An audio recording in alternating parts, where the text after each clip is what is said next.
आज आपको एक वीडियो दिखाता हूं जो एक पूर्व सैनिक है। हालांकि पहले एक बार पहले आप वो वीडियो देखो एक बार।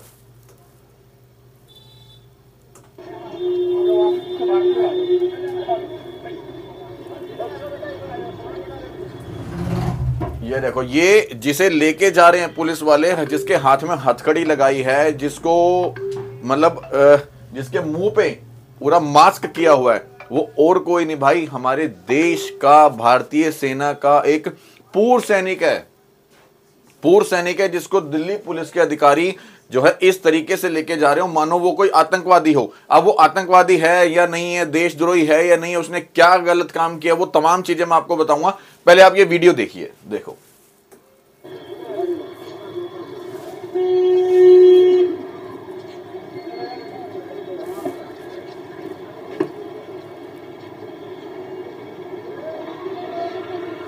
मतलब कोई सोच भी नहीं सकता कि एक हमारे देश के भारतीय सेना के पूर्व सैनिक के साथ इस तरह से दिल्ली पुलिस करेगी। लेकिन क्यों किया है वो भी बताऊंगा मैं अभी आपको। अब आपने ये पूरा वीडियो देख लिया, लगभग ये वीडियो 30 सेकंड का है। 30 सेकंड के वीडियो में आपको साफ दिखाई दिया होगा कि नई दिल्ली पुलिस स्टेशन के सामने से या पुलिस स्टेशन से जो है उस व्यक्ति को लेके जा रहे हैं जिसके फेस के ऊपर पूरा कवर किया, मास्क लगाया है और हाथ में हथकड़ी लगाई है। मतलब समझे कितनी बदनामी का कारण है कि हमारे देश के पूर्व सैनिक के हाथ में हथकड़ी हो और फेस के ऊपर इस तरीके से मास्क लगा करके ले जाया जाए मानो वो कोई आतंकवादी हो या उग्रवादी हो। अब मैं आपको पूरा मामला बताता हूं, ये मामला कहां का है और क्यों इसके फेस के ऊपर मास्क लगाया और क्यों इसके हाथ में हथकड़ी पहनाई। पूरा वाक्य आपको बताता हूं मैं। देखिए, देखो, अगर यहां पे ध्यान से देखोगे तो यहां पे लिखा है, दिल्ली पुलिस ने जम्मू कश्मीर के कुपवाड़ा में सक्रिय लश्कर ए तैयबा मॉड्यूल के एक सक्रिय सदस्य को गिरफ्तार किया है। मतलब जिसको गिरफ्तार किया है वो कश्मीर के कुपवाड़ा में सक्रिय है, एक गैंग है जो लश्कर ए तैयबा मॉड्यूल, उसका एक सदस्य था ये पूर्व सैनिक हमारे देश का, वो भी दिल्ली में रहता था ये। और देखिए, इन्होंने एलओसी के पार से हथियार और गोला बारूद प्राप्त करने में महत्वपूर्ण भूमिका निभाई थी। मतलब कहीं ना कहीं ये कहूंगा सीधा साफ तौर पर इन्होंने देश के साथ जो है बहुत बड़ी गद्दारी की थी। और अगर इन्होंने जो गद्दारी की है उनके साथ ऐसा ही सलूक होना चाहिए। वाकई बहुत बढ़िया किया है दिल्ली पुलिस के जवानों ने।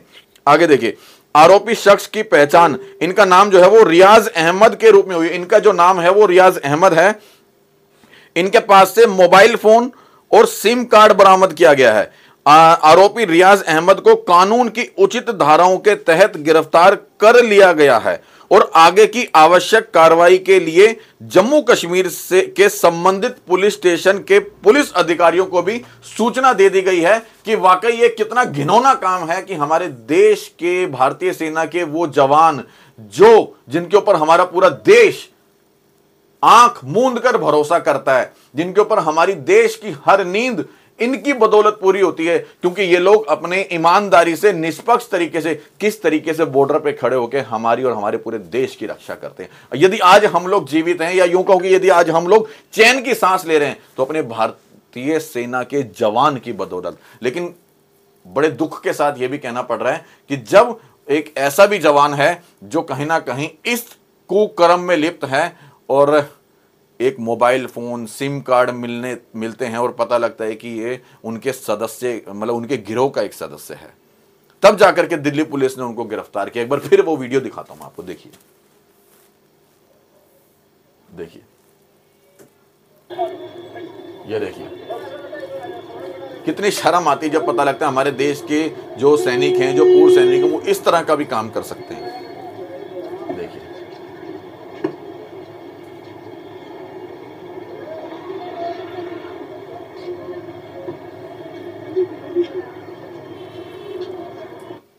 अब मैं वो बताता हूं आपको कि अखबार में जो इनके बारे में छप के आया है या जो इनकी साइट पर है वो दिखाता हूं क्या छपा है इसमें। कौन है भारतीय सेना का पूर्व रियाज अहमद? कौन है भारतीय सेना का पूर्व जवान रियाज अहमद? आतंकी संगठन लश्कर और तोयबा से है कनेक्शन, मतलब आतंकी संगठनों से इसके कनेक्शन हैं। पूरी खबर मैं आपको बताऊंगा। देखिए, दिल्ली पुलिस ने लश्कर ए तोयबा के एक सक्रिय सदस्य को नई दिल्ली रेलवे स्टेशन के गेट नंबर 1 से गिरफ्तार किया है। पुलिस ने आतंकवादी की पहचान रियाज अहमद के रूप में की है। मतलब अब ये आतंकवादी है भाई, आतंकवादी के रूप की पहचान रियाज अहमद के रूप में की है। पुलिस ने यह भी बताया कि रियाज भारतीय सेना से पिछले साल ही रिटायर्ड हुआ था और अब आतंकी गतिविधियों में शामिल है। धन्यवाद दूंगा ऐसी पुलिस को जिन्होंने ऐसे आतंकवादी को पकड़ा है, नहीं तो ना जाने कितना ये हमारे देश को, हमारे मुल्क को नुकसान पहुंचा सकता था। आगे देखिए, इसका चेहरा भी मैं आपको दिखाऊंगा। देखिए यहां पर दिखाया है, ये देखिए, ये है रियाज अहमद। यह है रियाज अहमद जो भारतीय सेना से 1 साल पहले ही जो है अपनी सेवा पूरी दे के आए हैं और अब कहीं ना कहीं आतंकवादी गतिविधियों में शामिल हैं। देखिए आगे देखिए आप। दिल्ली पुलिस ने जम्मू कश्मीर के कुपवाड़ा में एक्टिव लश्कर-ए-तैयबा मॉड्यूल के सक्रिय सदस्य के रूप में रिटायर्ड भारतीय सेना के पूर्व जवान को गिरफ्तार किया। जवान पिछले साल 31 जनवरी को अपनी सेवा देता हुआ आया था, देने के बाद आया था। वांछित कथित आतंकवादी की पहचान कुपवाड़ा जिले के निवासी रियाज अहमद राथर के रूप में की गई है। उस पर पीओके में आतंकवादी आकाओं के मार्गदर्शन में नियंत्रण रेखा के पार हथियार और गोला बारूद प्राप्त करने का आरोप है। यह आरोप इसके ऊपर लगा है। अब बताइए, इनको इज्जत से बोलूं या ऐसे व्यक्ति तो क्या बोलूं मैं? आगे देखो क्या क्या मिला इस आतंकवादी के पास। देखिए रियाज के पास, हालांकि यहां पर रियाज लिखा है लेकिन मैं अब आतंकवादी कहूंगा क्योंकि इतना घिनौना काम कोई हमारे देश का सम्मानपूर्ण सैनिक नहीं कर सकता जो इन्होंने किया है।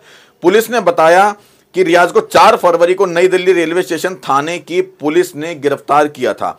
एक वरिष्ठ अधिकारी ने यह बताया, कहा कि जम्मू कश्मीर में जांच एजेंसियों से विशेष जानकारी प्राप्त हुई थी। रियाज अहमद आतंकी मॉड्यूल मामले में वांछित था। इस मामले में 5 लोगों को गिरफ्तार किया गया था। उनके कब्जे से 5 AK rifle, 5 AK magazine, 16 short AK round सहित आपत्तिजनक सामग्री बरामद की गई थी। ये हथियार और गोला बारूद पीओके स्थित लश्कर-ए-तैयबा के आतंकवादी संचालकों गबरा करना निवासी मंजूर अहमद शेख उर्फ शकूर और धनी करना निवासी काजी मोहम्मद खुशाल द्वारा भेजे गए थे। दोनों सीमा पार के काम कर रहे थे। बाकी बहुत घिनौना काम है और इनका प्लान कैसे फेल हुआ वो भी यहां पर दिया है, मैं वो भी आपको बता देता हूं। इनका जो है किस तरीके से इनका प्लान फेल किया गया है। देखिए, अधिकारियों ने बताया कि सूचना मिली थी कि फरार रियाज तड़के नई दिल्ली रेलवे स्टेशन पहुंचेगा और पुलिस को उसे पकड़ने का काम सौंपा गया। पुलिस टीम ने भीड़ में कथित रियाज की पहचान की। जब वह सुबह के समय नई दिल्ली रेलवे स्टेशन 1 नंबर से भागने की कोशिश कर रहा था तब पुलिस ने उसे गिरफ्तार कर लिया। यह पूरा मामला है कि एक पूर्व सैनिक, हालांकि मतलब हमारे देश का एक पूर्व सैनिक इस तरह की गंदी हरकत, इस तरह की मतलब घटिया काम कर सकता है, कोई सोच भी नहीं सकता। शर्म आती है मुझे ऐसे अपने पूर्व सैनिक के ऊपर भी जो इस तरह की हमारे खुद के, पहले तो उसने देश के साथ मतलब हमारी देश की सेवा की, ठीक है ना, और अब बाहर आने के बाद हमारे उसी देश के साथ गद्दारी कर रहा है जिस देश में उसने खाया, उसी देश की गद्दारी कर रहा है जिस देश की हिफाजत करने की, जिस देश को सुरक्षित रखने की उसने कसम खाई थी, लेकिन अब वो अपने देश को बर्बाद करने पे तुला है। शर्म आती है वाकई ऐसे आदमी के ऊपर। बाकी आप लोगों को इस गद्दार, इस आतंकवादी को लेकर के आपके अपने क्या विचार हैं? क्या वाकई हमारे देश का क्या पूर्व सैनिक इस तरह का काम कर सकता है? तो आप लोग अपने विचार इस कमेंट बॉक्स में जरूर शेयर कीजिएगा। और यदि आपको लगता है कि हम इस चैनल के माध्यम से अच्छे मुद्दे, जेन्युइन मुद्दे और जनहित के विषय उठाते हैं तो चैनल को सब्सक्राइब जरूर कीजिएगा और वीडियो को शेयर ज्यादा से ज्यादा कीजिएगा साथियों। जय हिंद, जय भारत।